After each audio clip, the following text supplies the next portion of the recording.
Поднявшийся месяц пять глаголище, яко так мне сотвори Господь во дни, вняже презрят яти поношение мое в человеце. Елисавете же исполнися время родить ей, и роди сына, и слышишь окрик живущий и ужикия,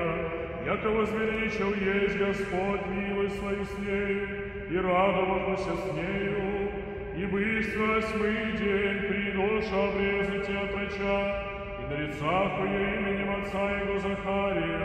и отвечавши мати его рече дни, но да наречется Иоанн, и решит ней, яко никто же есть в расцветании,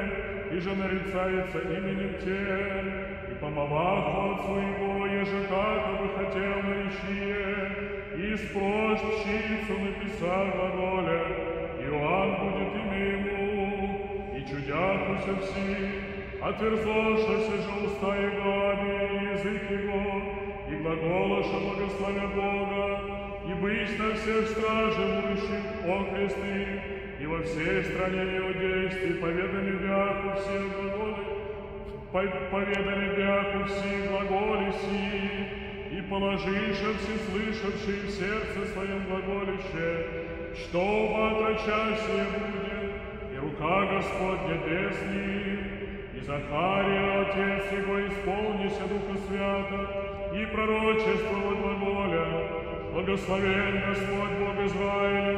яко сотвори, посети и сотвори избавление людям своим. И ты, отроча пророк Вышнего, наречешься, предвидишь его пред лицем Господним, уготовите пути его. Отроча же растящие, крепляшися духом, и бег в пустыне, до дни явления своего,